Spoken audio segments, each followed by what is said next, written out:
So we can all share that. Yeah. All right. Looks like we're heading into live stream and recording. Okay. There we go. Okay. Good to go, Steph? Yep. Okay. Hi, everybody. Welcome to the Bowen Island Municipality Housing Advisory Committee, February 24th, 2023. So I'm just looking at the agenda here. Do we have any late items, Steph? I don't think so. No. And is everybody approve the agenda? Could we have somebody move? Yeah, Or sure. any comments on the agenda? Yep. Thanks, Fritz. Second. Anybody? Tim, thank you. Okay. All in favor of approving the agenda? Yep. Yeah, unanimous. Okay, moving along. Adoption of minutes.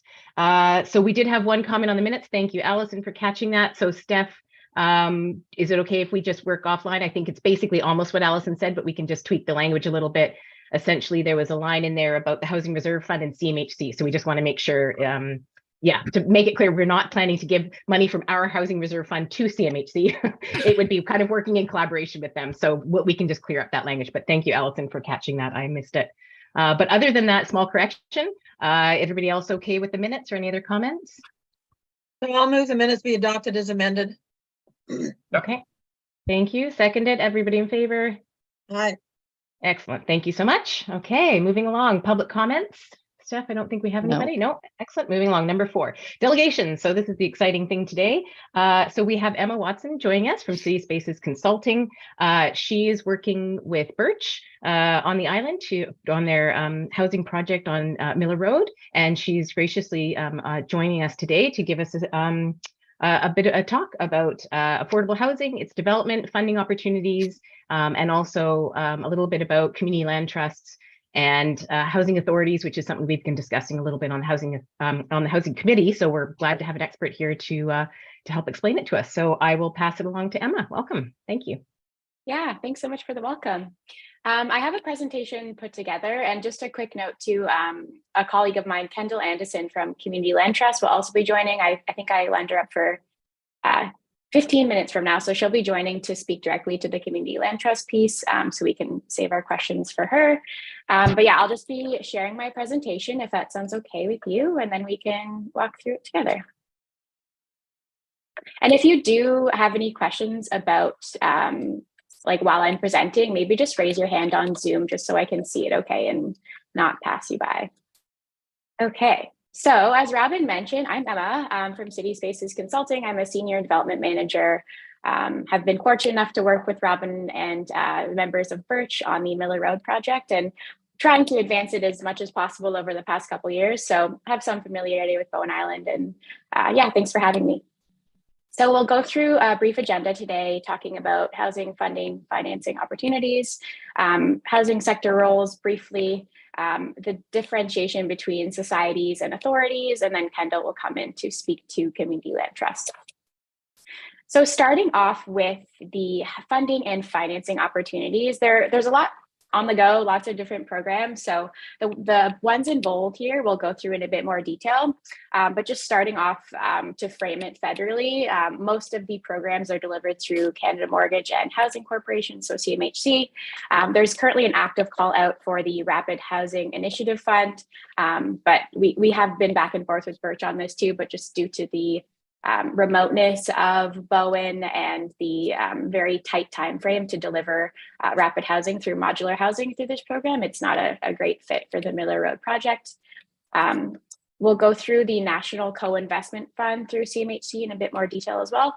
This is the fund that we've been seeing a lot of affordable housing funding delivered over the past 3 or 4 years. And then we'll touch on we won't get into detail for the financing initiatives, but just wanted to flag them here that CMHC also offers financing with low interest rates. They have 2 programs that are relevant here, Rental Construction Financing Initiative, and a new product they have called MLI Select Financing. So there's just the financing pieces there, while the other 2, the Rapid Housing and the National Co-Investment Fund, also offer a capital contribution. Also federally, the Federation of Canadian Municipalities has a Green Municipal Fund for Sustainable Affordable Housing. This one's a mouthful, so just SAH, and we'll go into that in a bit more detail too later on. Provincially, I'm sure you've all heard of BC Housing. It's the main agency to deliver affordable housing in BC. They have lots of programs as well, just to suit different housing needs in different communities. Right now, there's a lot of buzz about the Community Housing Fund and when the call for proposals will be issued. So we'll be focusing on that and the direct relevance to the Birch project on Miller Road. But they also offer different funding opportunities through a call for proposals process. With Indigenous Housing Fund, they have a supportive housing fund. They have a Women Transition Housing Fund program that all focus on capital contributions. They also offer long-term financing and operating subsidies, while the Housing Hub is really focused on more middle income, moderate income households, and that is focused on financing only. So we'll go into those three. We'll start with, two more just to quickly brief you on before we get into the details of some of the specific programs. For municipal, I just have a note here, is just this is to be explored with Bowen Island Municipality. I've heard you reference reserve funds. So these are the three municipal supports that we often see for affordable housing development. So reserve funds, so that's taking, collecting funds and allocating it specifically to support affordable housing. It could be many projects, it could be one project, it kind of depends on, sorry, I'm just gonna close this window, it's very bright. Not complaining, I can't see. Also DCC waivers. So development cost charge waivers is another way that we see municipalities supporting affordable housing.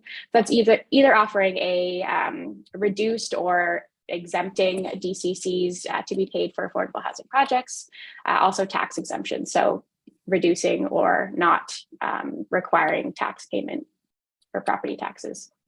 Lastly, impact investment funds. So this is something we've seen in more recent years. There's one in the Lower Mainland called New Market Funds, and it's basically a pooled investment fund to support affordable housing. Often investments include community or private foundations, institutions, pension funds, or individual investments. But again, this focuses on financing. So it's tough to make these projects work through just financing and no contribution. So we'll focus on those three that we touched on earlier. Any questions before I move on?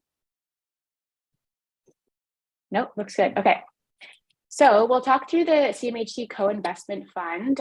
First, the target client groups are the priority groups identified in the National Housing Strategy. They also include moderate income households, but have a real focus on supporting low income households. So for projects supported through co-investment fund, they require 30% of units to be less than 80% of the median market rent. I know there's a lot of numbers here. So let's just say the building is 100 units, 30 of those units would need to be affordable housing, and those 30 units would need to be rented with a 20% reduction to the median market rent. So it's just below market housing for 30% of the project.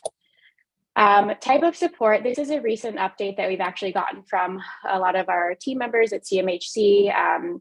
The former co-investment program offered capital contributions of up to 30% of project costs. They've actually expended more than they had thought over these past couple of years, and are really focusing on supporting projects through long-term financing instead of offering that contribution. So we'll see how that impacts the industry. It means that there's less capital or equity contributions coming from CMHC, which is a bit disappointing, but I think there's flexibility in kind of upcoming fiscal years, or as we kind of see this shaking out to deliver projects still through the National Housing Strategy. But the co-investment fund is now focusing on long-term loans for a long period. I think 50 years is the amortization rate they use, rather than more typically 30 or 35 years with low interest rates. So in this month, it was hovering around 3.5%, which is quite low compared to the rest of the market. And with this option, they do offer a forgivable loan, and this is, we could also just call this a grant, but it's significantly reduced. It's 2.5 to 5% rather than that 30% of project costs that we were seeing earlier in the past couple of years. Some other notable program criteria is the co-investment of this program. So it does require other partnerships. So For the Birch project specifically, the co was the investment of land or the contribution of land through a lease from the municipality. So that satisfied that co-investment criteria. For energy efficiency, projects must achieve a decrease in energy and greenhouse gas emissions. And accessibility, at least 20% of the units must meet or exceed local accessibility standards, or the whole project would be designed for full universal design. For the FCM, Sustainable Affordable Housing Fund, again, it is through the federal program, so the same target group, same low-income household percentage. The type of support differs here, where there's a capital contribution up to 10% of project costs, but also if you go this route, you also must take a loan for 10% of the project costs as well. So there's a bit of stacking here with this program specifically. And the most notable thing about this one is that it pretty much requires net zero energy or net zero ready projects, which is very similar to Passive House. So it's very stringent sustainability goals, which is great. And I think a lot of projects should be striving for this, but it is more expensive to deliver projects up to that level. And then the last fund we'll go through is the BC Housing Community Housing Fund. So this is what all the buzz is about recently. Just a caveat that the details here are from the 2021 intake. So we are expecting the intake to be open again in 2023, expecting that to be in fall of this year. But the program details may change as we kind of learn more about that with the this year's version. But the target client group for the CHF program is mixed income rental for independent seniors, families, women, and their children. And there is a very prescriptive income mix for this program. 20% of the units are deep subsidy units. So that's income assistance levels. I think it's hovering around $375 to $400 per unit per month for rent. For RGI, 50% of the building. So that's rent geared to income. That's where they income test and make sure that your rent is relative to your income and spending no more than 30% of your income on rent. And then the 30% affordable piece is more directed to those moderate income earners. I think the 2021 intake was up to I think $110,000 annual income for those affordable housing units. The type of support offered through this program is the most robust. So it offers a capital grant of up to $75,000 to $150,000 per unit. They offer interim financing to get you through pre-development and through construction costs, takeout financing, so that's your long-term mortgage, and they also offer an operating subsidy, which is the most significant compared to the other programs as well. And as I said, I think we're expecting the program details to be released shortly, and then potentially a kind of fall intake period into the new year. Okay, any questions about funding before the funding programs before moving on? Yes, Allison. Unmute myself here. I'm looking at the 50% RGI. So what is the cutoff for the income level for that? Is that the 110 you're talking about? No, that one, it's called the housing income limits, or HILs in the industry. I could send you a reference to what that is. I think it depends on the type of unit. So 2 bedrooms, let's say it's $68,000 per year as an income level. 3 bedrooms will be slightly more, 1 bed slightly less, kind of thing. So you need to be under that threshold to qualify for an RGI unit. And then if you are a tenant of that, they'll income test every year and make sure that the rent that you're paying is tailored to the income that you have. But yeah, you do need to be under a certain annual income to qualify for this. And what happens if you go over the annual income in any of those categories? So yeah, this is where the vetting process, and the operator will continue to make sure the tenants are meeting these requirements of the program every year.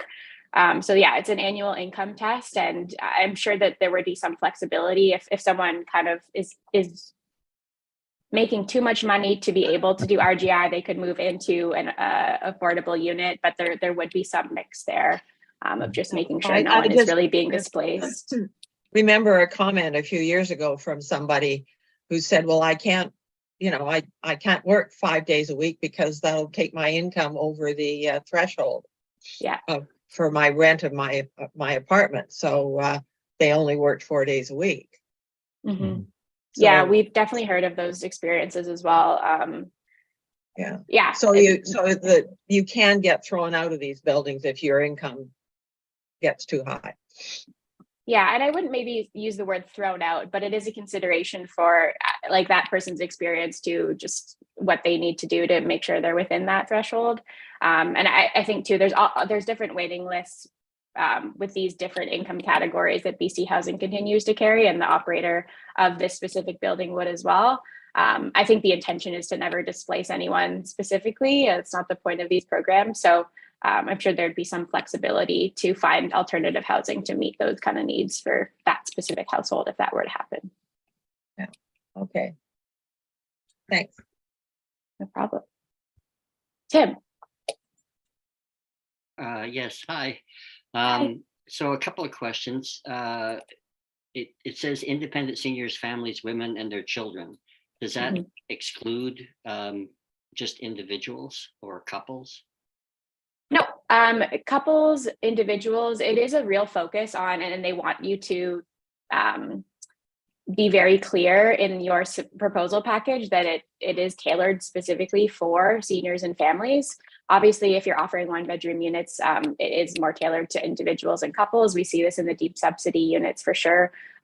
They're typically the smaller size units.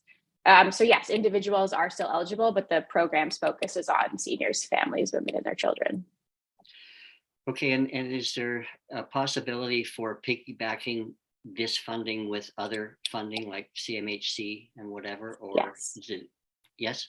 That's the goal. In all cases, every project, most of the time, needs every fund that they can get, which is unfortunate because it's tough to struggle and to mix everything together. And then there's rules about if there's 2 loans, who's first on titles. It's definitely a process to make sure everything's in alignment. And luckily, all the funders obviously know of each other and they work on many projects that support these exact goals. So there's potential, there's a huge potential for partnerships here, and each of the funders are actually looking to make sure that you've tried to obtain funding from elsewhere as well.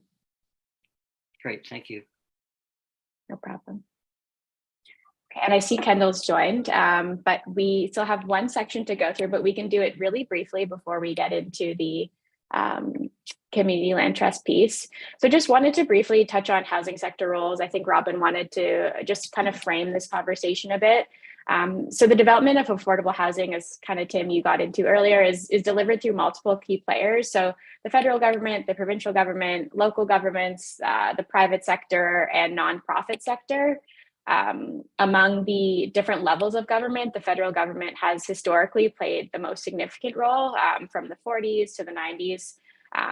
But since then, its role has kind of varied considerably based on the changing perspectives and priorities of different administrations.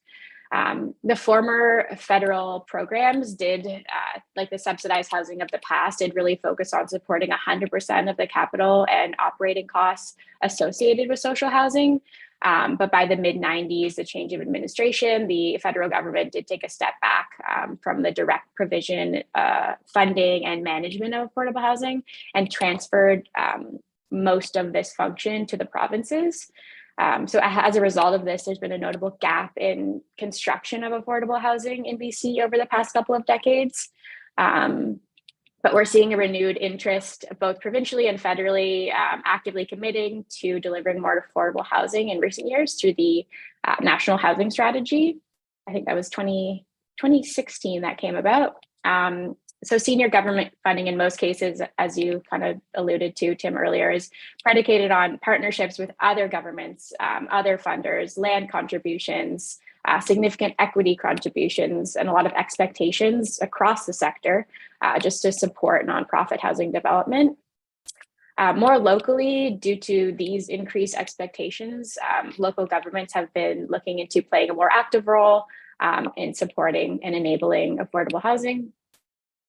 Through the Local Government Act specifically, regional districts and municipalities are enabled to support the development of affordable housing, either through OCP policies, providing flexibility with zoning, enter into housing agreements, providing that authority to waive or reduce DCCs or taxes like we touched on earlier.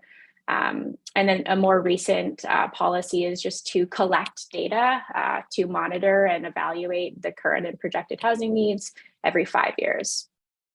And in addition to these enabling policies, we have seen a more increased or active effort to provide direct funding. So that's through housing reserve funds, providing city-owned land, relief from municipal fees. There's been a lot of interest for education advocacy, so helping raise community awareness, local affordability issues to encourage an increased role for senior governments to help address affordability challenges. And then through a direct service. So that's to provide a affordable housing through a department or like authority or agency, which we'll touch on in the next slide. And one more thing on housing sector roles for the nonprofit sector specifically. So as we kind of touched on the federal, the provincial roles historically, the nonprofit sector is the primary sector that builds and operates affordable housing.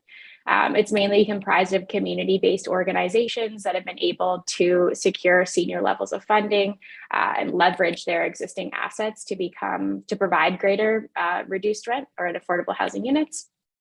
Nonprofit housing providers also sometimes provide a range of program offerings that are suited for their clients or their tenants. So that could just be wellness services, connecting with other community services, life skills support, childcare, et cetera, to help households within their mandate. And they also are specialized in operating and maintaining housing for that specific user group. And then the last one for me is just touching on the distinction between housing societies and authorities. So as like Birch, for example, a housing society is independently owned, not-for-profit entity with board-driven directives and mandates. For example, we've worked with many societies that are specifically looking to support women and their children or families or housing for newcomers. And they're often formed by passionate groups that see a community need that's not being met. And the distinction between that and a housing authority is that a housing authority is typically at arm's length to the local government.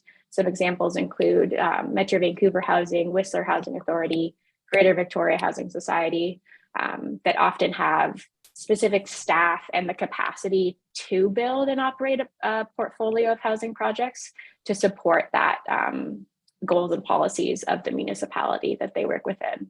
So a bit of a distinction there. I know Tim has direct experience working for Whistler Housing Authority, so maybe he can touch on that a bit later, but just wanted to clarify those pieces there. And then we'll hand it over to Kendall. Thanks for joining us. Hi, everyone. Thanks for having me. Now, unfortunately, I'm not going to be able to stick around for questions after this as I've gotten pulled into a call, but Emma, please feel welcome to pass along my number. I'm happy to have any follow-up conversations with folks. So I work for the Community Land Trust in Vancouver, BC, and Emma kind of invited me to join to give a short and sweet synopsis of Community Land Trusts. Now, community-based land trusts actually quite interestingly have their origins in the 1960s American South.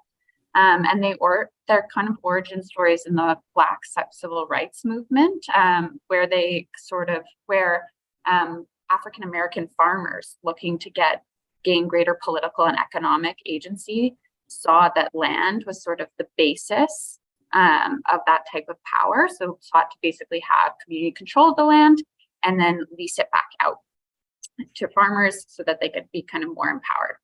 Now, today, CLTs are employed in like a variety of contexts, from retail to social enterprises, and as you're probably most interested, housing.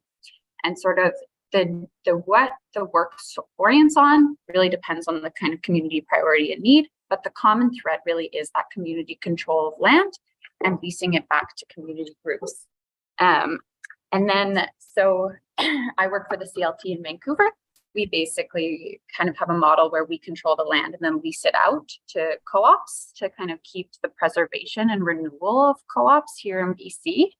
Now, in terms of housing, we have like what we don't do, but what you often see in the United States is shared equity homeownership models where the land trust remains control of the land, but you have a perpetual buying and selling by qualified buyers to kind of give wealth and intergenerational wealth building opportunities to mainly BIPOC communities who've been historically, and low income folks who've been historically locked out of that opportunity. Now I've got to hop off the call, but short and sweet guest spot. But yeah, please, Emma, please feel welcome to give my name and phone number to folks. I'm happy to do a follow-up. Thanks, Kendall. Okay. Bye. Okay, and that's the last of it. I know we're probably a bit over time, but I think we have a couple minutes for questions if anything has come up. Yeah, thank you so much, Emma. And we definitely have time. So if anybody has questions or wants to ask, yeah, Emma, questions, go ahead. Yeah, I have a question. I just wonder how that relates to construction costs, because one of the most difficult things over the last few years has actually been to control construction costs. And what I hear from the different trades and contractors is that they're not expecting anything to go down.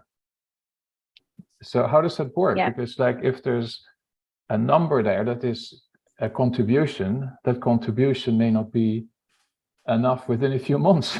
I just don't know how to do that.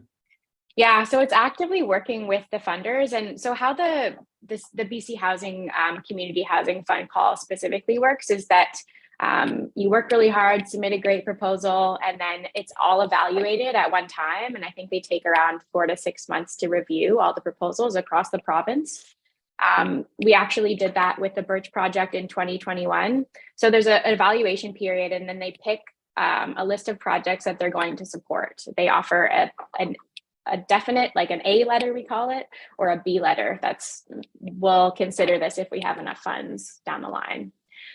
So if you have project support from BC Housing, part of it is definitely a cost evaluation, but they have committed to supporting your projects, and they are aware of the inflation happening in the construction industry.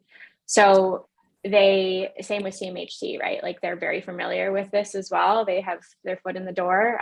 So it's just working with them as you learn more information, as you get more detailed design, as you learn more how the construction costs have increased. And then we have contingencies as well that we have built in that hopefully covers most of the escalation costs due to those increased construction materials, labor. But yeah, it basically, short answer is the partners or the funders know that this is a very serious and real impact to providing affordable housing, and will work with you to give you more money to support your project. Okay, thanks. No problem. Want to do Allison first? I think you had your hand up first. Oh, okay. I was thinking it was Tim first because he was on the left on my screen. It's going back to the land trust. It implies I'll try my best. Well, it's probably just more of a general question. I got the feeling that the land would be owned by the community. So the municipality has a whole bunch of land right now. So, and for example, the land we're going to be leasing to Birch. So in a way, are we already running a community land trust because we've got community land and we're still owning it, but we're leasing it to the not-for-profit to build the housing? Yeah, I guess in theory, that's what's going on currently. I think the purpose of the land trust is to secure that over time. So it's to hold that as an asset to make sure it's used for the community benefit, and less so about like selling it at a future time. So there'd be a mandate that would needed to be controlled there of holding on to that and then using it for specific things rather than selling it off. Yeah, because we have a number of pieces of community land and we're Mhm. looking at, you know, some of them for affordable housing. And Yeah. so if we were entering into an arrangement, we're better to, I've always felt we're better to lease it. And then we still own the land at the end. And if something goes wrong, you know, we've still got the land. So in essence, we are in a way doing a community land trust. Right. I think it would just need to be formalized to make sure that there's an understanding of the kind of mandate and purpose there. Well, yeah, it's a policy or something with respect to each piece of property. Yeah. Okay, thanks. Yeah, if I could jump in, Emma and Allison, I think, and I'm happy to be corrected because I'm not an expert on this, but I think the distinction would be to actually be a community land trust, it would have to be a separate entity and the land would be in that entity's control. Yeah. And that would be controlled by like a board of people Totally. that wouldn't be council. They wouldn't be the elected officials. They would be the board of the community land trust, however they're elected or however that's set. But I think that might be the distinction is that it's a whole separate entity and it has its own board that is distinct from the council and mayor of the municipality. So Yeah, just, you're right, Robin. yeah, but adding to that, so that's so you would technically fit within the definition of a community land trust. But you could also get around that another way by having the municipality still holding it, but having a covenant registered on it that it's going to be used for certain things. And Oh, then, sure. I mean, I think you're correct. In practice, it's similar to what you're doing, Yeah, but I think so- that's the technical distinction because this is Yeah, what we've been trying to figure out as a committee for the last year or so. We've been trying to get, understand fully Yeah. what those are. So I think you've hit it. That's the distinction is the municipality can operate in kind of a way similar to a community land trust, but the technicality of the community land trust Yeah, is it is okay. that separate entity. So- Yeah. Okay, thanks. Okay, Tim. So a couple of comments, and one in response to what Allison was just talking about. But first, I think I'm encouraged. I've kind of been pushing for years to recognize the difference between social housing and workforce housing with BC housing. And what we did in Whistler was workforce housing. It wasn't just geared to income. We looked at the broad spectrum of the workforce and tried to meet the needs across that spectrum. And that's becoming increasingly important as what I would call the middle sector that would normally be in market house, maybe a decade ago would be in market housing, now can't access it. And even upper income groups can't access it. So we need to have a broader offering. And that's why I'm encouraged, Emma, to see the breakdown of the BC Housing Community Housing Fund, showing the 3 different categories there. That covers, the range. So that's encouraging. As far as, and I think we're going to get to this later, but we had a meeting on January 30th. Liam, Andrew, Daniel, Robin, David McCullum, and Megan Krieger was on the call, and myself, to talk about the very issue that Allison raised of how do we work together. And so my thought is that I don't think we need to worry too much about whether we're a housing trust or a nonprofit housing organization. Birch is a nonprofit housing organization, and how it works with the municipality. I'm proposing that we just work together, and so I'll talk a little bit more later about how we're going to do that. But I think it will take care of the issue of how we collaborate and still protect the interests of the society and the municipality and the community.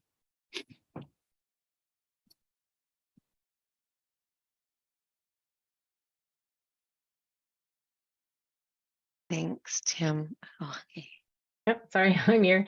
That's great. Does anybody have any final questions while we have Emma with us? Nope, seeing none. Thank you so much, Emma. We really appreciate your time. No And worries. Thanks it's for having been me. very helpful, and hopefully Thank we you. can get the word out so that community members can also watch this and have a really good understanding. Yeah, thank you so much. Totally. Have a great No rest of worries. your day. Thanks for having Thank me. you. You too. Bye. Bye. Okay. All right. So moving on to number 5 on our agenda, council referral. We have the business license program year end. So I'll hand it over to Daniel.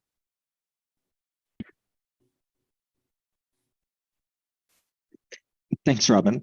I have a presentation to go with this report that is in essence a similar one to I gave to council. Yeah, let me try to find it here.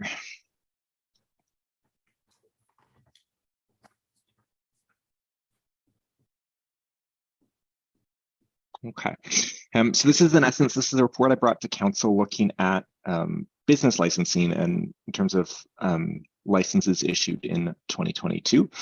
And so council referred it to the Housing Advisory Committee and the Economic Development Committee. And I think, well, you'll see, but particularly I think as it relates to short-term rentals for the Housing Advisory Committee piece.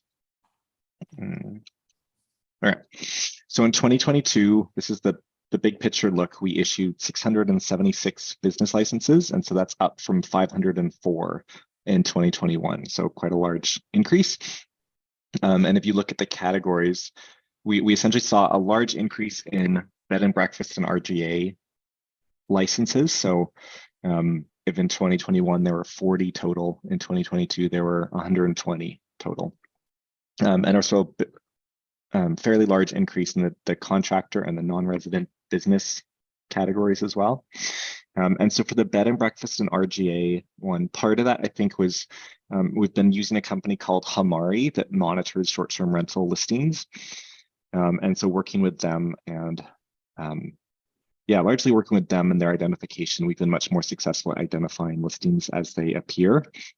So, the report sort of estimates maybe 60% of the new business licenses are through our better ability to identify existing short-term rentals, and maybe 40% is new businesses. And then of that too, it's sort of hard to know what's growth on Bowen in short-term rentals versus what's like rebound from pre-COVID times. So obviously, 2021, 2020, not as many short-term rentals were operating on Bowen and anywhere. And so we've seen a rebound, and so it's how much of that is growth and how much is sort of rebound and better capture of existing businesses. But that was one of the most significant areas we saw in terms of our license increases. So this is what I presented to council. This is just this dashboard stats that Hamari lists, and then this is the same, but then I just checked today of what the latest is, so it hasn't changed significantly. So Hamari then tracks how many active listings there are on Bowen, and then I always caution that this number is different than our licensing. So they say there's 175 active listings, but if you run a bed and breakfast, for example, and you have 3 rooms in your bed and breakfast, you could list each of those separately, so you'd be 3 listings, where we'd say you'd be 1 license. And I just realized I've made a typo. The average nightly rate is not down to $82, but essentially it's unchanged at the 250 something is the average nightly rate. And then the active listings identified, again, the way Hamari captures this doesn't reflect our reality. When I talk to our business license inspector, she estimates we probably got, maybe 1 or 2 listings that we haven't identified at this point. And this is showing short-term rental listings over time, going back to 2020. So again, we see from 2020 till now, we've had quite a large increase in the number of listings that Hamari is tracking over time. The challenge is this starts roughly when we started working with Hamari. I think it predates slightly when we actually engaged them, but not by much. So it doesn't give us data from before COVID. So, is this graph actually a V shape, or is this a hockey stick graph? It's, I don't know. I don't necessarily have that exact number, but we do see this big increase from 2020 to now. And then this does look back historically a little bit more in showing the rental income. So showing obviously you can see there, this is Hamari estimating, I think, based on that average nightly rate, and then the listings and their average occupancy, and estimating the revenue generated by short-term rentals on Bowen. And so to show 2022 showing, the highest so far, with 2021 essentially almost reached 2019 levels again, and then 2022 showing increase beyond that. And then they give us some data in terms of the listing by the year the ad was created. So it shows 17% of the total listings were created in 2022, whereas we can see like 2020 only 1% of the listings were created in 2020. And so that is the report that I presented to Council, and now to you. And so Council wanted to share this for your discussion and your information, but wasn't looking for a set recommendation. But I'll stop there to have discussion. Great, thanks, Daniel. Anybody have any thoughts or comments or questions for Daniel on this? Yep, go ahead, Fritz. Oh, you have Fritz, to you're unmute. muted. Mm-hmm. Yeah, I just wonder what the, I think we spoke about it in the past, like there's a relationship between people renting out short-term or long-term, but I'm still puzzled about it because like, I think a lot of people that rent out short-term are not necessarily going to rent out long-term. And then if you look at the zoning policies and all that, so in general, we're all in favor of having more secondary suites. And if you let people decide what they do with those suites, then they get created. But I just don't know what is the interpretation of the numbers? Is it like you say, well, if it's short term, that is wrong and it should be long term? I think that's what we want, but how do you actually affect that, or how do you measure it? I find it really, you see the numbers and then what is what I'm trying to say.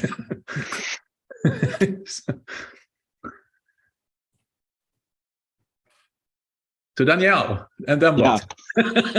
So just to follow up to that, do we know how many of them are suites within a house versus a separate, the whole house being rented out?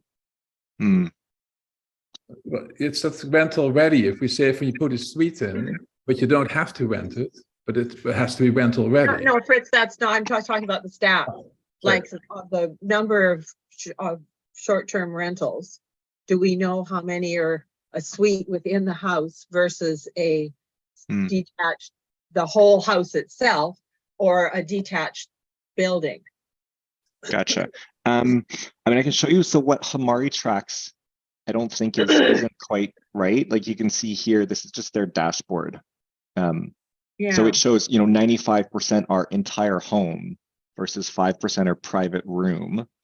But I always caution that, like, if you were a detached suite or you were probably a secondary suite, you'd probably get categorized as an entire home / apartment. And then 5% are like they're renting a room in a house. And even if you were what we would consider a bed and breakfast in an accessory building where you're, there's no kitchen, it's just a bedroom, they'd probably still say that's an entire apartment. Yeah, okay, so there's some, because I mean, I've had chats with a number of people that have, suites or whatever, but they don't want to rent them out on a full-time basis because their families come to use them. And the other issue is they don't want to be stuck with a tenant that they can't get rid of that's a horrible tenant. Yeah, I think these are ongoing issues that we've been discussing as a committee. Tim, did I just see your hand go up? Yeah, go ahead. Yeah, so just piggybacking on that, and actually this came up yesterday at the tourism meeting. Oh, I'm going tonight. And the point was made, I think the point Jody was trying to make was that basically the short-term rentals really aren't affecting the availability of long-term rentals, which I think is the point Allison's kind of making, because people have lots of reasons for not wanting to rent long-term. And if you don't allow short-term rentals, that doesn't mean they're going to turn around and rent long-term. In fact, they probably won't. So it's a tough one, but I think we've got to get away from the idea that by controlling short-term rentals more, we're going to get long-term rental. Okay. Okay, Just any other? Oh, Yeah, just one Allison, go follow ahead. up to that. I mean, that's partly why I asked the question of, do we know if it's the whole house? Because the only one that I can think of where, you know, we might have a better chance of getting the whole house put into the long-term rental. But again, if you've got somebody who comes to use it because they don't live here, but they want to rent it out the rest of the other times when they're not using it. So yeah, I quite agree with Tim's comment. So I think, I mean, in terms of our stats, it's like of the 70 RGAs, those are probably all entire dwellings. And there's 50 bed and breakfasts that then wouldn't be complete dwellings. And I think, I mean, it's true. It's like if we said, okay, none of those RGAs could be short-term rentals anymore. You know, it's not accurate to say that would turn into 70, Yeah, you know, exactly. long-term rental. I think it's also not accurate to say it would be 0. It's like the number would be somewhere between there. And so that is always the challenging policy thing is, well, what's the trade-off? How are we balancing those? Yeah. Okay, any other comments or thoughts? The only thing that I was interested in was the revenue amount that they were showing, and only because the MRDT is always on my mind, and I know we were trying to sort of estimate what that would be and all of those things. So it was interesting to see those numbers, and so we can kind of hopefully we move forward with pursuing the MRDT, and we can actually have some accurate numbers to work on and estimates, or yeah, to at least roughly estimate things. Yeah, Tim. So, and that also came up in the meeting yesterday with tourism. And one thing that was discussed is MRDT, even with those kinds of revenue numbers, doesn't translate to very much money that comes to the municipality. Like it's in the order of $30,000 or $60,000, something like that at our current rates. So, so the notion of some other kind of tax that would be applied by the municipality on all rentals, all short-term rentals, that would generate more money because it would include sort of everybody, and it wouldn't have to go half to tourism and half to the municipality, who would then decide if it was going to go to housing, which is the current way MRDT works. And also it would get around the problem that we have where right now, the only way MRDT can be approved is if the majority of the accommodation providers approve it. And that vote is basically controlled by, I think they were saying like 4 or 5 operators on Bowen who have multiple units. And so I guess 2 things. 1, it's not a lot of money, and 2, we may not be able to get it anyway. So let's look at some other mechanism. Is that just the tourist tax, you mean, like Tim? Yeah. Okay. Well, the MRDT is a tax that sort of goes on your hotel room. You see it on your hotel bills. I'm not sure that we have the ability, like Vancouver's just done that special tax to raise money for something that's coming up, but they can do that under the charter. I'm not sure that we have the ability to do that. Well, and we didn't sort that out yesterday, but I think it's certainly worth looking into. Yeah. But yeah, it's worth sort of saying, yeah, so sort of if that revenue number is right from what Hamari said of 1.1, then a 3% tax is like $34,000 a year. It's not much. So it's not nothing, but it's, yeah, it doesn't build an affordable housing project unless we save it for the next 50 years or whatever. Yeah, and I agree, it's not a lot, but when we're looking at operating costs for a housing organization, operating costs for tourism, you know, that extra 30, 40,000, whatever, doesn't have to come from property taxes, right? Yeah. So yeah, I personally still think it's still worth pursuing. I think it's a pretty easy thing to go on, and I know Tim, it will require engagement with some of those accommodation providers, but hopefully, yeah, it's, you know, tourism's up. I think things are busy. So hopefully that's something we can still pursue. I think it's, yeah, it's an easy way to get some money coming in. Yeah, and Yeah. possibly it could go to all visitors.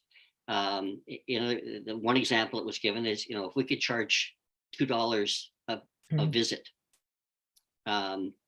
and we have hundreds of thousands of visitors, then that does work out to, you know, a fair bit of money, and it's not that imposing.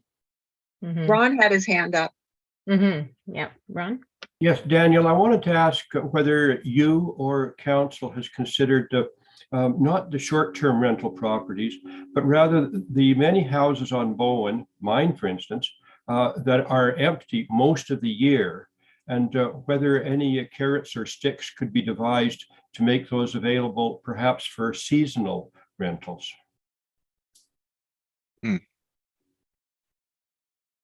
I mean, I know like that is a source of rentals existing now on Bowen. Like I know even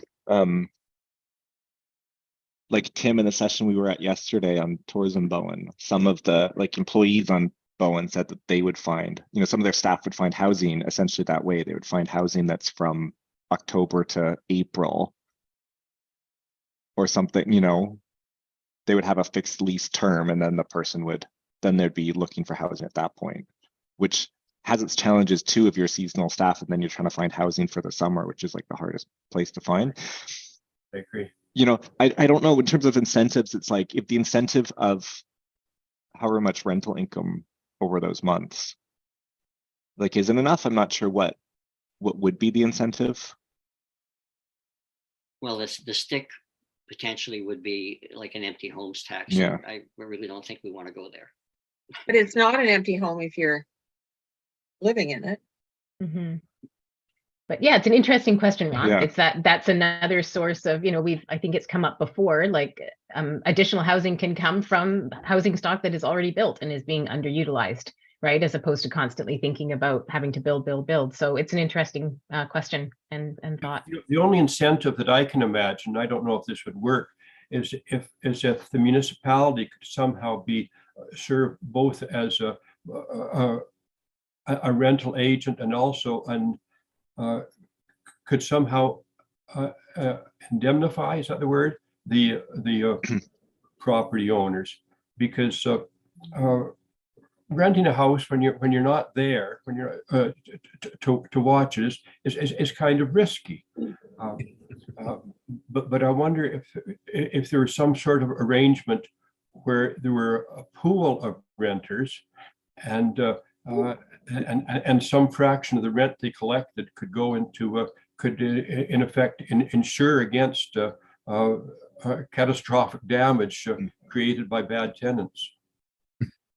I mean, I know, and yeah, when we met yesterday, that was, you know, at least what one employee on Bowen does, where essentially like the business is renting the unit and then filling it with their employee, and how it sort of that works well for some people renting it and not for others, because they know, okay, that if it goes terribly with this tenant, it's like I'm going to pursue the business owner. And so maybe that's something that like a housing authority or a nonprofit who we've partnered with, you know, that's part of the strategy of like trying to be that essentially that middle person. So people who are here sometimes and, you know, have housing available that they say, well, if somebody wanted to live in it for 6 months, it could be available, but I don't want to, I'm worried about the risk of it. And if, you know, there's something that somebody that they can depend on to manage that risk side of it. I don't know, it's an interesting thought. Yeah, or if, Interesting idea. If an intermediary party could in fact be the primary tenant and then could sublet it. Yeah. Well, and what came up yesterday was the possibility of the business owner actually renting it and then renting it out to staff. And that way, you know, both the business owner has control over who's in there, and also the owner has the assurance that the business owner is looking after it. Yeah. That was the I will explain later comment was about. Closer to No, I was asking for clarification regarding yesterday's meeting, but I think Tim replied to me, to everybody. Okay. That's okay. Oh, Okay, well, let's wrap up this section with Daniel. Does anybody have any further questions for him about the business license report? No, thank you very much, Daniel. Yeah, that was interesting. And it's great to have that data and, you know, year over year, see how it'll change. And yeah, I got great. one question. Yeah, On the go ahead. business license application, do we know how many bedrooms they've got? Do we ask that question? Yes, we do ask the question because it triggers their parking requirements. So do we have a total of how many bedrooms are actually available for rent? I don't have it compiled, like, you know, in theory Yeah. we would have it, but I think I don't know if we collect it as a, like, something I could share. I mean, I have thought about it in terms of, like, you know, council's discussed the need for, like, okay, are we going to review the short-term rental policies? Are we doing sort of a thing? And I think that's one of the pieces that we want to be sharing. And I know from when we brought this to the EDC, they had wanted to see, you know, regions of Bowen, like where are listings, even by like neighborhood, like this neighborhood is this many and this is this many or something. And so I think General that's location, the that's the type of information that I'd want to compile that's doing like a specific like short-term rental review. Okay. When are we due to do that? This year? In theory, I think it depends, you know, like council's strategic priorities and directions for the Well, I year, couldn't for the term. remember if when we established the rules, if we set a time frame for when the review was going to happen. I think we did. Anyhow, later. Okay. Yeah. Yeah. All right. So, well, thank you, Daniel. We'll move along to number 6 in our agenda, business arising from minutes. So it's the work plan. We've sort of allocated 20 minutes to this. And sorry, but I have to admit, I have not had any extra time lately to even think about this. So I think maybe we were just going to review maybe what we had done last year, look at that timeline, see what's carrying forward. Maybe, yeah, so maybe we'll just spend 10 or 15 minutes looking at it, seeing if there's items to carry forward, see if there's other items to come up with, and see what we can do. So might just share, maybe I'll share my screen, I guess. Hang on, let me clear a few things up here. Okay. Share screen, there we go. Okay, so I've got, hopefully everyone can see that. So this is our work plan from last year. And then we've got, that's our agenda for today. And then we've got, this was the work plan, I think, with sort of times next to it, which we kind of tried to do. So, and this is probably just good for us to review with our new council members as well. So last year we had set housing targets. Oh, maybe I'll go through this one because this kind of shows what was complete. And this has a little more detail if we want to go into it. So setting housing targets, and we completed that. Thanks, Ron. He did a bunch of work on that one, and we put together a report. Housing Reserve Fund, I think we decided wasn't needed. We didn't need to look into that one.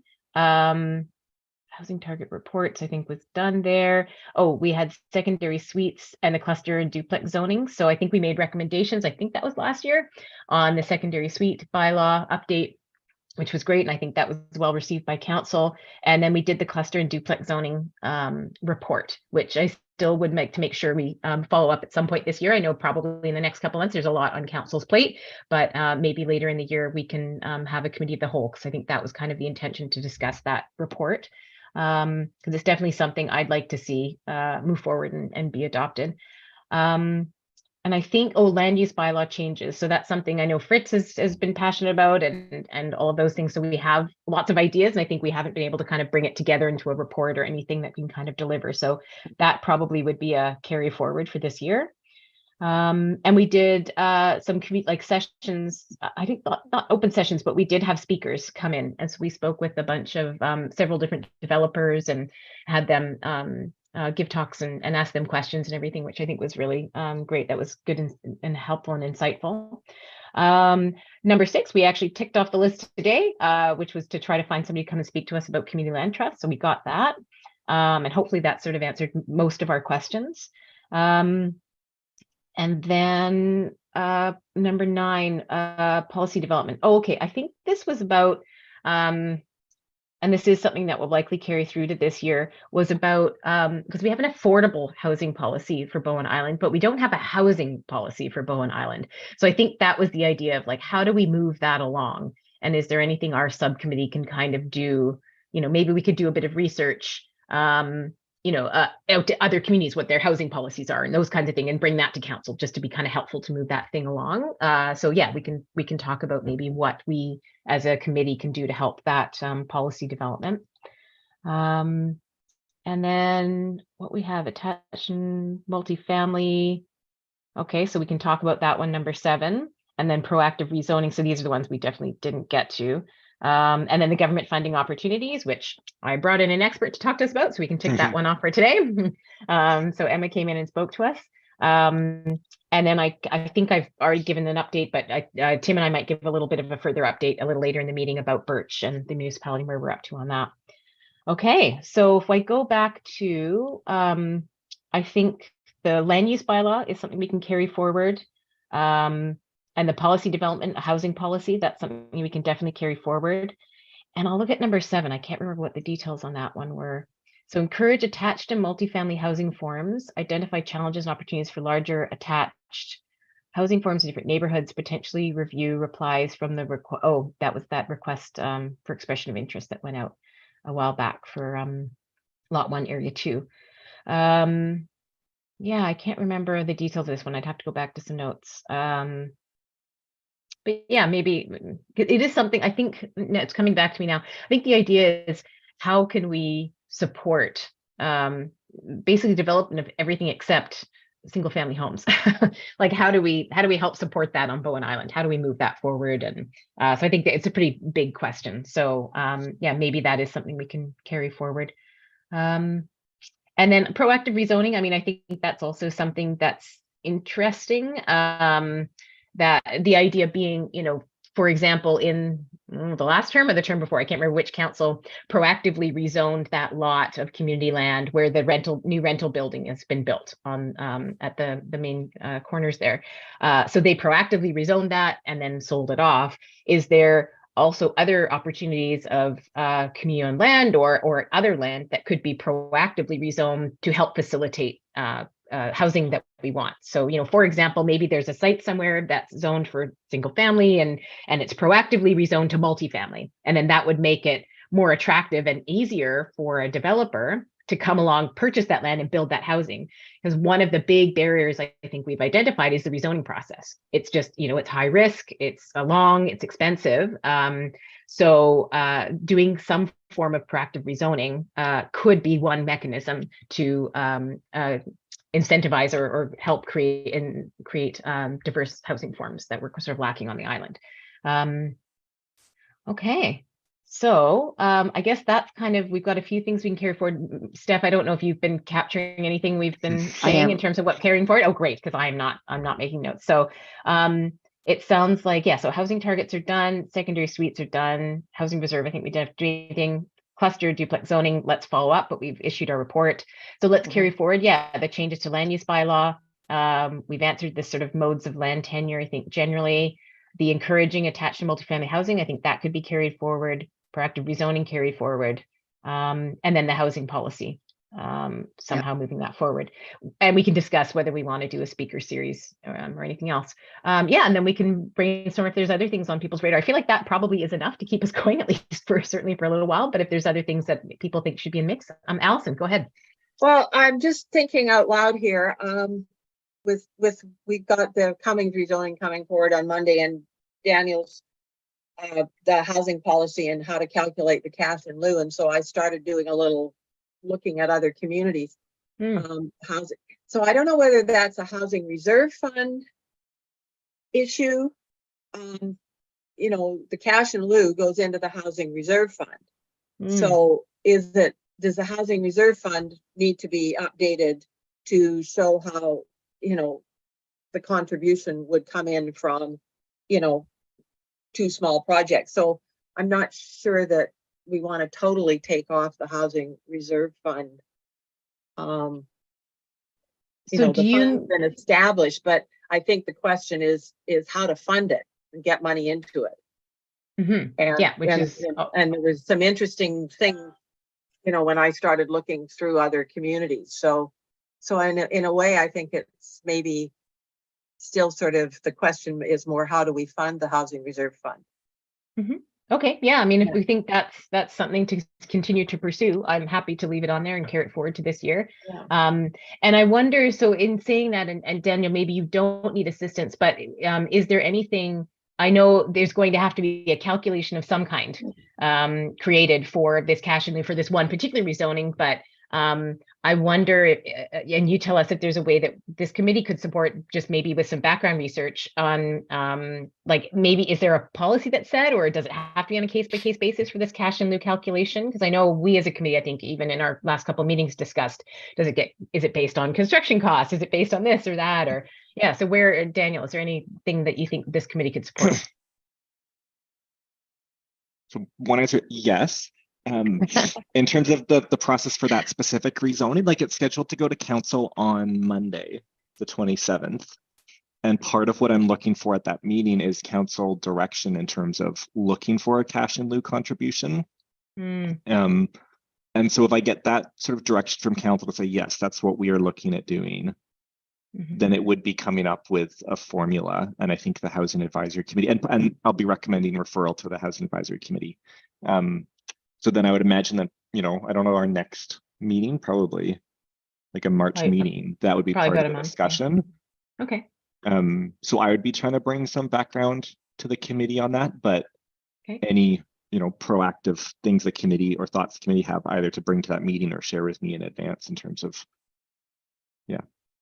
Okay, well, that'd be great. Yeah. So if anybody on the committee has done any research or would be keen to do any research in the next few weeks to assist Daniel, that would be great. I personally do not have the capacity in the next month or so, but happy to discuss it at the next meeting because I think it's really interesting. But yeah, if anybody on the committee, you know, put your hand up or get in touch with Daniel or myself later, and I'm sure, you know, information and background would be useful.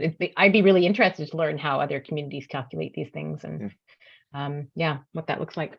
Okay, so yeah, let's keep Housing Reserve Fund then on the work plan for this coming year.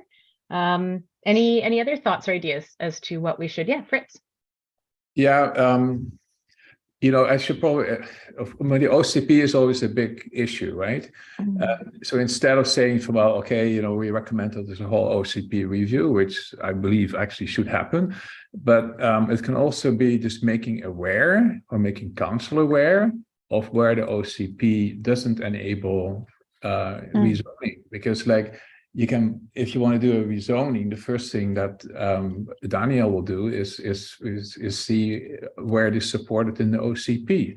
And then you always run into, oh, now I need an OCP amendment as well. And I can tell you one thing that I know absolutely for sure, that the time of all these procedures is really weighing heavily on construction costs, right? Or when people, you know, what it actually does is that if something is shovel ready, so to speak, right? That is extreme, right? But if the hurdles to get there are just too many and too long, then it's really discouraging, because like what it also does, if you look at it from a developer's point of view, it actually ties up capital. Because like if you have a project that you're planning ahead and it doesn't take 3 months, but it takes a year and 3 months, that money cannot be used for anything else. It is absolutely unbelievable how much it restricts the actual funding. So that if you have something that if the OCP supports something, then council can say, "Well, look, there it is. It's in the OCP."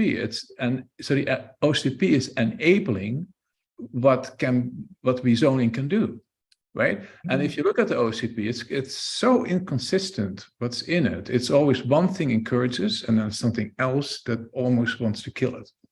Have you identified all these things, Fritz? Got a memo? I've done that 2 years ago. I've actually done that. And it comes to the point, it's actually really difficult. If you go through it, you get a list that is far too long, right? And it's normally the problem is that it's really difficult to make a large group of people aware of something. And then, because like, it's almost like there are some key things in it, and that can be short. It can almost be like an 11 by 17, you know what I mean? And Yeah, because then maybe people think, well, really, and then there has to be like another part that says from, okay, if you're now interested in doing something, what are the key actually parts of the OCP? But it is like then you can say from, okay, I meant OCP just to accommodate every rezoning that comes up. In theory, that's not good because you lose your overall vision. But on the other hand, it may accommodate things. But then you also, of course, every time run in opposition, and people bring these other objectives from the OCP forward that actually slow it down. So it's almost sorry to interrupt, Rich. I'm just aware of time, and I know we can have a very robust discussion on this, but let's include it, Steph, either as part of or as well as the land use bylaw review to do OCP, just exactly what Fritz was talking about and Allison was asking about. Because I know Fritz has done the work, so like let's pull that together, get it to council to say, hey, we've reviewed this with the lens of the housing committee, and this is where we think there's challenges in the OCP that are hindering some of that. So thanks, Fritz. I think Tim was first, and then I'll go to Ron. Or Ron, is yours directly related to this? What we were talking about? No. Okay, Tim, go ahead. So I'll be brief. And first of all, I would like to be involved, or I have some ideas on how we can do the cash in lieu calculation. I need to do some more research and think about that, but I'll certainly get back to Daniel with that. And on the larger issue of actually a bunch of items on the work plan, housing policy, looking at cluster zoning, all these things. I attended a conference in the fall on gentle density in Vancouver, and they talked about, they had people from Oregon, Washington, and California, and in their communities, they were doing basically taking single family zoning and turning it into multifamily in various iterations depending on the size of the lot. So maybe a small single family lot would then become automatically could be single family or duplex. And 2 lots together, maybe it could be a 4-plex or even a 6-plex, and 3 lots together could maybe go to a multifamily building, and it would just be in the zoning already. So that gets to what we can do with the zoning bylaw, and I presume we have to go back to OCP level to do that. But I think there's a lot of possibilities there that will encourage basically lower end of market solutions, which are being excluded now because it's all big single family. And the other thing is small lot subdivisions, which would also limit the amount of sort of big expensive homes that we have. Yeah, no, that's great, Tim. And I think hopefully if we get the chance to have a committee of the whole to look at our report on the cluster housing, that would be great information to bring into that conversation. It's in the same vein. Ron first, and then Allison. Yes, I think last year we did a pretty good job in looking at affordable housing and rental housing. But I think Tim earlier this morning made a good point that perhaps we should more precisely focus our attention on employee housing. I think, first of all, that is the most urgent need. And also in other municipalities, most notably Whistler, of course, there's been a good buy-in from employers in helping to make it happen. And I wonder if we maybe ought to take some initiative specifically concerned with contacting employers and trying to develop, trying to make something happen with employee housing. I think that's a great idea. And I'm seeing that that could fit in under the housing policy, but maybe it's a separate thing that's also more proactive. So we can see where that lands. But I mean, because I don't think we as a committee are not going to create a housing policy, but maybe it's something that we contribute. Hey, here's what we think are the priorities that should be in the housing policy, something like that. And that could be workforce housing, employee housing. But yeah, it might also be its own separate thing, Ron. So I think that's really important. And Allison, I'd like to try to wrap this up in the next couple of Yeah. minutes so we can go on to our Okay, last couple so- items. Yeah, go ahead. So when you say as a committee, we're not going to create a housing policy, I think as a committee, it's our responsibility to draft the housing policy for council's approval. But the other thing is the bylaw that I found for the reserve fund was from Richmond and how to fund Mhm. their reserve fund. So it was kind of interesting. And I did send that on to Daniel. Oh, great. Okay, Yeah. that's great. Yeah, we can see what everybody's capacity is in terms of drafting policy. We've basically, I think to date, haven't drafted policy in this committee. We've done reports and research and then sort of passed that along. So that would be sort of new territory for us. And we just have to see what level of, time and resources and expertise we have to be able to do that. Well, Tim and I Great. did the last one, so we could have another go at it. There you go. Okay, so we'll move along from that. So Steph, hopefully you've captured most of that, and then maybe at the next meeting we can kind of look at that fresh new list and then pick which ones we're going to sort of tackle first. So I want to move on to number 7. We've got about 10 minutes left.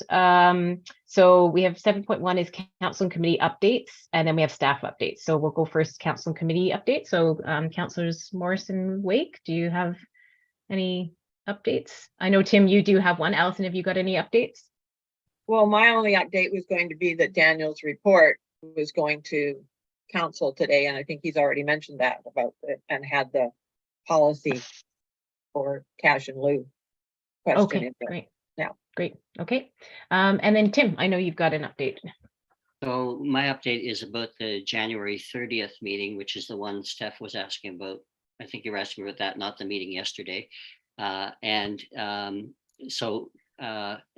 Allison, I need to apologize. I think you should have been included in this meeting. We had a tough time pulling it together, and really it was just meant to be introducing Birch to mayor and council.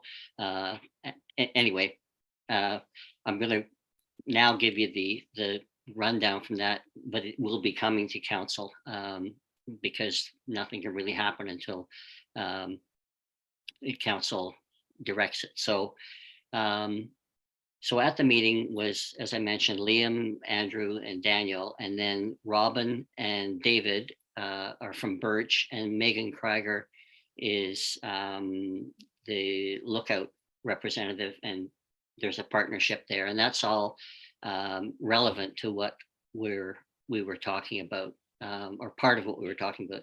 So it was an in-person meeting, and it was meant to introduce, especially to Mayor Leonard, the Birch, what Birch has been doing, and explore the possibility of a BIM Birch partnership to address our housing challenges with more of a team approach. And it was a very constructive meeting, I thought, and it looked at the possibility of, and actually it would get to this issue of, do we need to have a land trust or a housing authority or whatever? My sense is we've got everything we need here if we have a fairly straightforward, simple partnership between BIM and Birch, with Birch acting as our housing organization, and doesn't preclude other housing organizations if they come along. And obviously Birch is partnered with Lookout, and Megan was at that meeting, so we can certainly talk about how we can all come together. I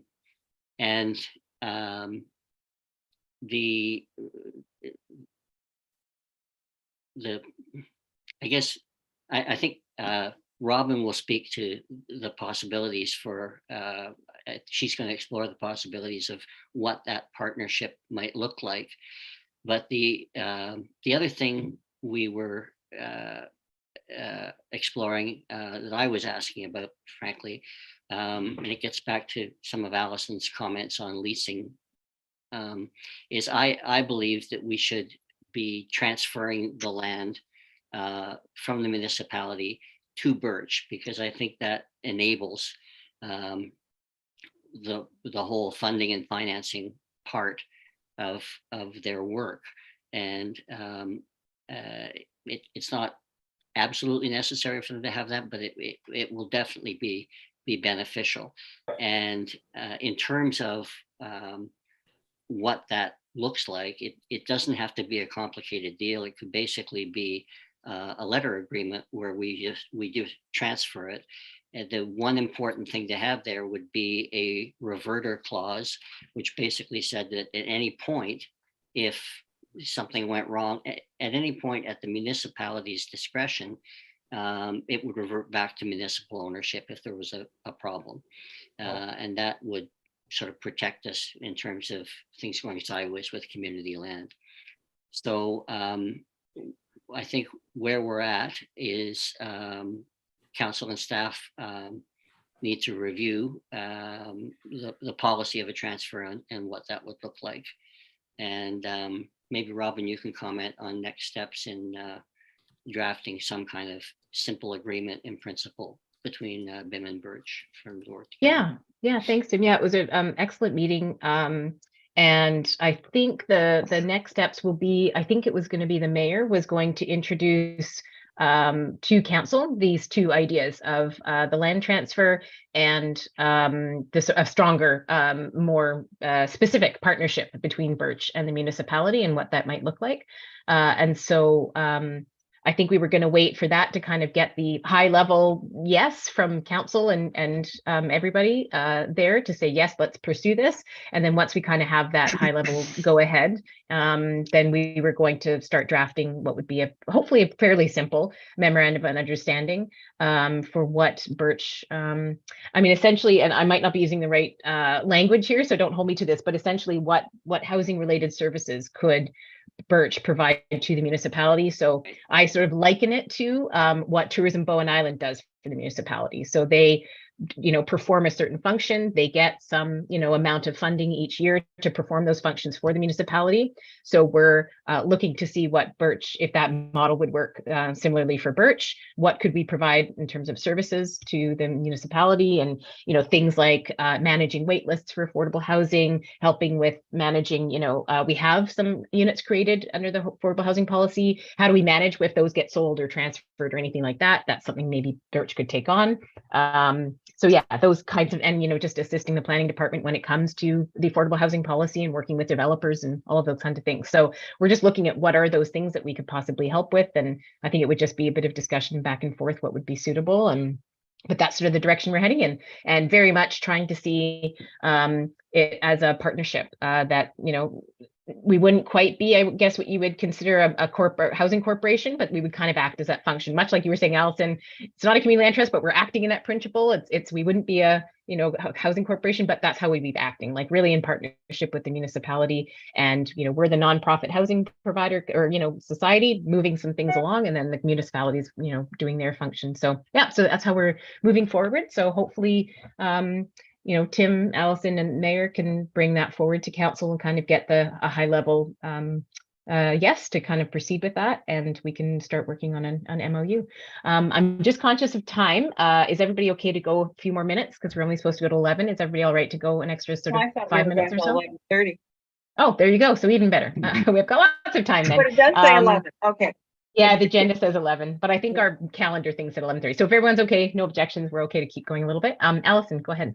Just two quick questions. One is, I think it would be a good idea if Tim somebody wrote a set of minutes or notes of that meeting and had it agreed to by the people that were there, that this is what we talked about. Because I think things get lost in translation and different, so it would be good to have that. And then the other is the budget. It sounds like there's money being needed for annual operating. That's what we're hoping to talk about. Yeah, okay, that's what we're hoping to discuss. That's we're having the budget presentation to the Finance Advisory Committee next week, first draft. So you've got to get something in there ASAP. Yeah, I don't think that we need to rush to do it for this year. Like right now, Birch is fine for what we're doing at the moment. We have enough money to continue to operate. And so I think the plan would be that this year is we would develop that memorandum of understanding. We would develop what those fees were. But thank you for the heads up. Yes, if we did want to get in for this year, we would need to do that. But I think we're not going to rush this. Okay, well, that's And this fine. is sort of it's quite a long-term thing. It's not about we're doing something right now. This is very much what's this relationship going to look like over time. Yeah. Yeah. Okay. Thanks. Great. Tim. Yeah, and on that last point, over time, hopefully, Birch will develop other revenue sources like rental income, some of which can be spun off to operating. In the short term, maybe it's a possibility to have that, and we're not talking about a lot of money here, but maybe have some of that come from the Housing Reserve Fund, but that requires, a policy change. And then getting back to some of the responsibilities that you could take on, I would add to that doing surveys, employer surveys, employee surveys in terms of, creating a wait list and analyzing what the actual need is. And we found wait lists being basically completely taking the place of a needs assessment in Bowen once we got them set up, because they gave you a very accurate, real-time picture of what people were looking for. Yeah, great. And that's actually would be, I've forgotten to mention that we've done 2 surveys, housing surveys. Birch has done them. So we'd love to continue to do those. And then it could maybe do, and I know CEDC committee has done some work as well. So maybe it's partnership with them and those kinds of things. And the other thing that you just brought up that I reminded as well is the housing needs assessment. That is something that does need to be updated at, I think it's 5-year intervals. I can't remember the number. So maybe that's something that Birch helps with, that they maybe necessarily do it in-house, but they assist, the planning department in making sure that that update gets done. I'm just throwing out ideas like that. None of this is solidified, but it's just what are ways that like I say, tourism provides a service that supports municipalities so they don't have to worry about it. What can Birch do in terms of the housing realm that would support the municipality? So that kind of just takes some stuff off the planning department's plate and they can kind of handle that stuff. So I think that's what we're looking forward to discussing. And okay, so that's sort of the update on that. Hopefully there'll be more updates soon as we kind of pursue that. Anything else that was for the council and committee updates? And then 7.2 is staff update. Anything from you, Daniel? No, I don't think beyond what we discussed about in terms of, stay tuned. I know the meeting on Monday, I have referrals recommended to come to the Housing Advisory Committee. So both, maybe just the Cummings Road. I'm not sure, but, check out that agenda if you're interested, and we'll have more for the next meeting, I think. Great. Okay, and then last item number 8 was other business, which I don't have any. Does anybody else have any other business? Steph? Yeah. It's more Steph, an update. It's more for updates, just to let you guys know that the recruitment drive has borne some applications for housing. They were supposed to go to council on February 27th, which has exploded in a bloody mess. So they're going to be not until March 13th. Yeah. Okay, that's great to know. Yeah, it'd be great to have some new members. Tim. Just following up on Allison's comment, I think we really should develop some minutes. I wish I'd had them today to make my notes for talking about it. So I'll take a stab at developing those minutes, and then I'll send it to you and Robin. And we can circulate it to the group. Yeah, because it was meant to be an informal meeting, but I think it did actually kind of take a more formal discussion. So minutes would be great. Call them notes. Sure, notes. Okay. Great. Okay, so I think that's it. There's a couple of information items. So I think we should just set the date for the next meeting. Is it possible? I know I would love to get it in the books if we could, to be like a last Friday of the month or whatever. Like it'd be nice if we could set like a sort of regular thing. I mean, I don't know if we can do that right now or that has to be done, but hopefully that works for the people. It's nice to just have it in your calendar, Yeah, I can do ahead that. of time. Is everyone okay with last Friday of the month? 9:30? Hands up.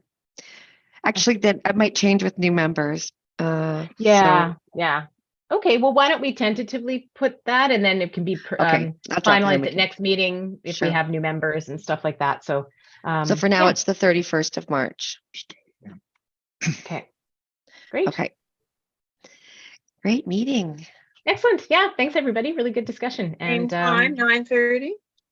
I think 9:30 on that I'll last send Friday. you the stuff. Yeah. Okay. Meeting adjourned.